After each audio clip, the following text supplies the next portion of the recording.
Consumer Proposal. The story. It was 2021. I was 23 years old. I had a net worth of $25,000 to $35,000.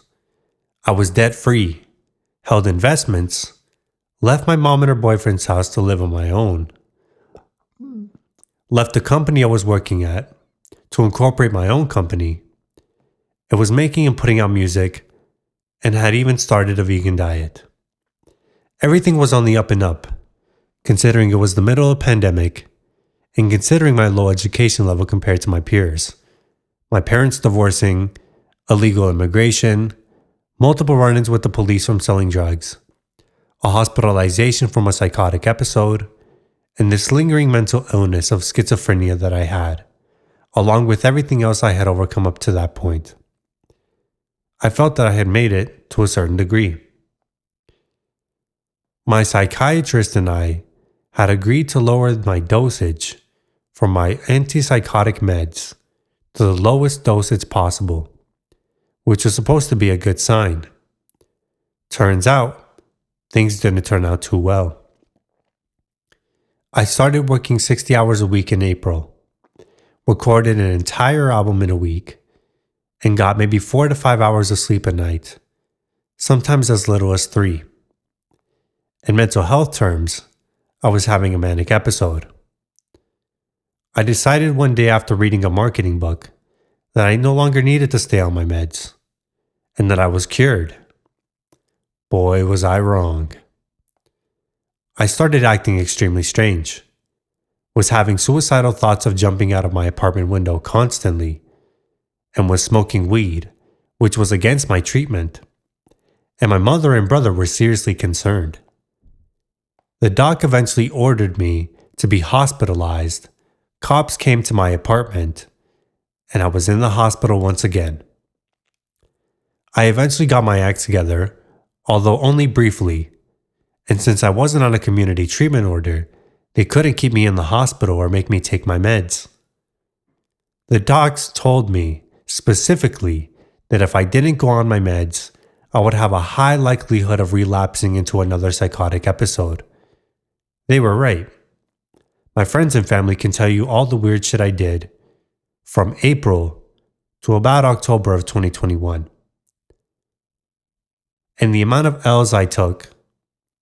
But eventually, I ended up catching a case for assault with a deadly weapon, for pulling out a knife at Koi, and had depleted the $10,000 I had loaned to my company from my personal savings that were supposed to be used for getting the business off the ground. I was hospitalized again, this time for 40 days, and was ordered to be on a community treatment order against my will. The case ended up costing my family and I over $7,000, on top of all the bills that were due while I was in the hospital, like my rent, phone bill, Wi-Fi, etc. I also had to file for my corporate taxes, a bill that would cost me $3,000. Once out of the hospital, I was left on my own to deal with the aftermath. After a few weeks of being back home, I received a credit card in the mail. I remember when I was off my meds that I had applied for a company credit card from BMO, one I would personally guarantee. The credit card limit was so high because I had inflated the numbers and the facts of my business on my application. I decided to put the majority of my expenses at the time on this card and buy myself some extra stupid shit like 2 chains from a jewelry store around Christmas time. I also got into a relationship and would pay for most of the meals we had on that credit card. From trips to Le Chateau at Banff, to hotels in Edmonton, to $100 dinners, it was all going right to the credit card. I even bragged about it on Ride All Along, when I said, came out the hospital, I was broke as shit. I was about like 10 G's down bad. About 1 week later, I'm fucking lit. 14 G's up, hoes down bad. Credit card limit crazy, Jesus saved me. Bought 2 chains with the new faces. Eventually, the debt got so bad, I maxed out that card and another card I got from ATB.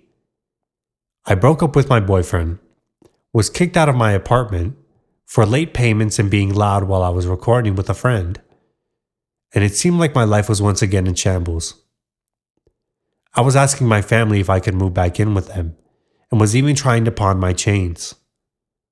I had hit rock bottom again, as if catching a case wasn't bad enough.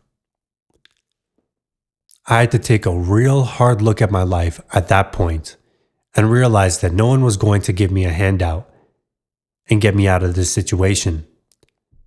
I had to dig deep and reevaluate my life at that point.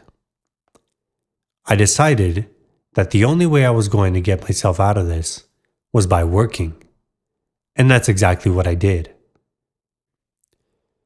I put a real tight budget in place, stopped spending time and money on music, and stopped hanging out with friends, and went to do courier driving with Skip the Dishes for 60 to 80 hours a week.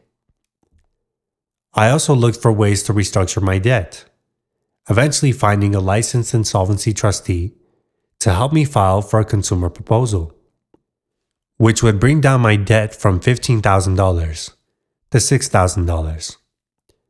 After successfully filing and hours of work and countless days of eating from the Wendy's value menu, I have now gone net worth positive, have enough money to pay off my debt, and then some, have money in the bank, have increased my investments, and am back to putting out music. My hustle and constant learning during this time was what got me out of rock bottom. And when things got tough, I got tougher. I had to make some tough decisions, sacrifices, and dedicated myself to learning as much as possible. All those interviews and podcasts of listening to billionaires and millionaires talk, on top of my work ethic, eventually paid off, and I'm no longer in rock bottom. Like I said in the hook of Consumer Proposal, I didn't think this shit was over. I was eating leftovers. I was listening to Hova, time to cut down the debt, Consumer Proposal. This is what Consumer Proposal is about.